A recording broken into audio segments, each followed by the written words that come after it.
Урматтуу жерлештер, Facebook'ta barакчама көп жылдан бери убакыт жок эле караганга. Бирок ушу февраль айынан баштап мен өзүм ошо баракчамды өзүм иштетип атам. Комментарий баардыгын жазганым бул мен. Ошондуктан мага силердин сурооңорго жооп берейин деп айттым. Ошо убакыт эле көп жок. Мен кээде эле чыгам ошол баракчага. Сурооңорду кайра мына дагы суроолор болуп атат мага. Эмнеге баягы ташыйып кеткенден кийин сүйлөй баштадыңыз, эмне корктуңузбу? Мурун эмне айтчуңуз эмес, айтпай жүрдүңүздөр дегендей. Ага да себеп бар. Бедегенде эки себеп бар. Биринчиден мен жакта СИЗОдо отурдум. А жерде да мен аман эсен чыгып кеткениме да бир чети Кудайга ыраазымын. Анткени силер ойлонуп көрсөңөр, акылы эси бар адам барды түшүнөт. Эпстейн деген адам биякта Америкада асылып дöndü.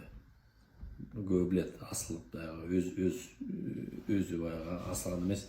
Назарбаевдин күйөө баласы Австрияда Березовский деген четинен биякта деле баардык эле эч ким сактык кону кылып албайт. Ошондуктан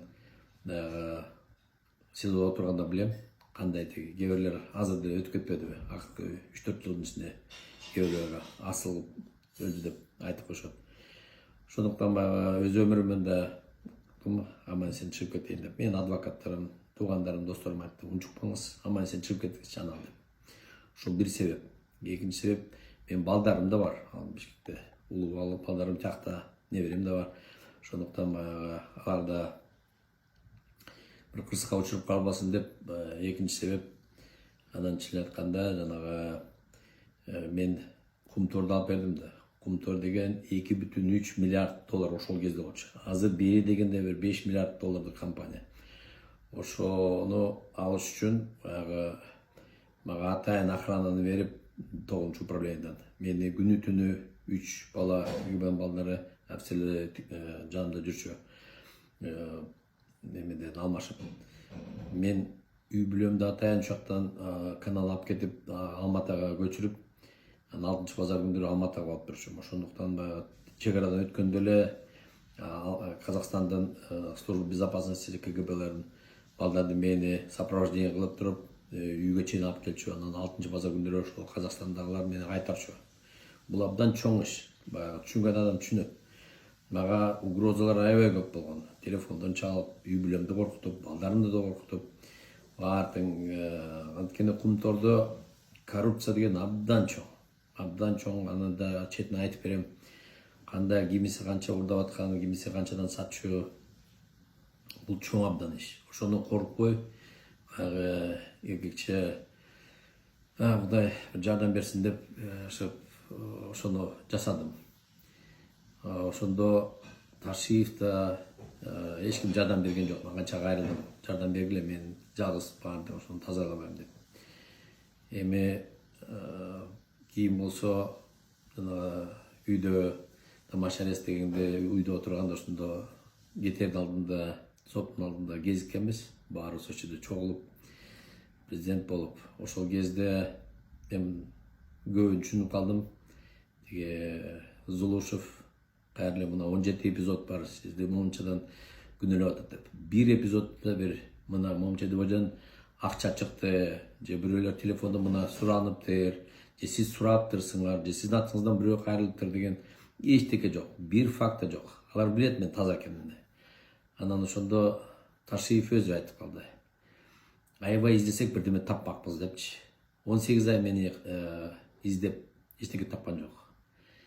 Анан айла жок, болупту дедим. Анда мен кетейин, бирок болбой эле штраф салдыртып, ошондо да сотто өткөрүп, тиги обвинение кылып, ошентип эптеп чыгып кеттим. Азыр болсо мына Кумторду мен жөнүндө бир сөз да жок. Кумторду мен алдым, тиги алдым деген кишилер көп эле чыгып атат. Кумторго медалдар бергендер да бар. Эчтеке жасаган эмес алар. Мен билем, башынан аягына чейин мен туруп бердим. Кайсы юристтермен эмне иштеген, Акаевди эмнеге алып келдим, ал ой кандай мага келди, ошонун баардыгын айтып берем. Өзүнчө бир чоң тарых болуп атат. Ошондуктан баягы бияктан отуруп алып, анан жана документти мен кол койгом, глобальный соглашение деген. Ошо каналисттер менен мамлекеттин атынан Акылбек Жапаров, мен Кумтордун атынан кол койгом, анан Центрнордун президенти койгон. Ошондуктан баягы бул келишимди, глобальное соглашение дегенде мен баардыгын билем. Анан бияка келгенде ошондо эле бар болчу. Келишим боюнча мени соттомоктурча мен жөнүндө бир жаман сөз да жазганга калса улсат жок. Бирок жамандамак тургай мени түрмөгө камашты. Ишти ачышты. Ошондуктан эми азыр ошого жооп бериш керек. Баягы келишимди бузуп алышты. Анда азыр бияк жагынан да бузгандар бар, каналист жагынан аяктан да. Ошондуктан азыр ишти Кумтордун ишин кайдан караса болот. Ал билбексем болушуп Акылбек Жапаров баарын билет, түшүнөт. Ошол жигит аркасы менен менин оюмча ушундай болуп кетти. Азыр болсо изилдеп атып, ошону келишим дагы андан башка чоң жаман нерселер табылып чыгып атат. Жаман нерселер. Бир топ акча жоголуп атат. Кумтордун акчасы. Абдан чоң. Ошондуктан мен аны шашпай айтып берейин. Азыр мен изилдеп атам биякта. Анда айтып берем. Кийин менин мойнума илбесин деген. Ошондуктан баягы дагы бир жолу түшүнгөн адам түшүнөт. Эмнеге ушундай болуп калды, эмнеге мен азыр сүйлөп атам. Ошол бир чети ошо дагы бир жолу айтып коеюн. Бир чети Кумтордун тарыхын айтып берейин. Мен эмне жасаганын, менин атам. Мага башка эч бир кереги жок. Кыргыздын баатыры деп 2 жолу наам берейин деп аткан. Элдин көзүнчө Жапаров өзү айткан. Кудай шүгүр, мага наамы да керек жок. Жөн эле таза атымды тазалап, ошону анан өзүм айтып берейин кандай болгонун. Андан кийин көрө жатарбыз. Ошол. Жакшы болуңуздар.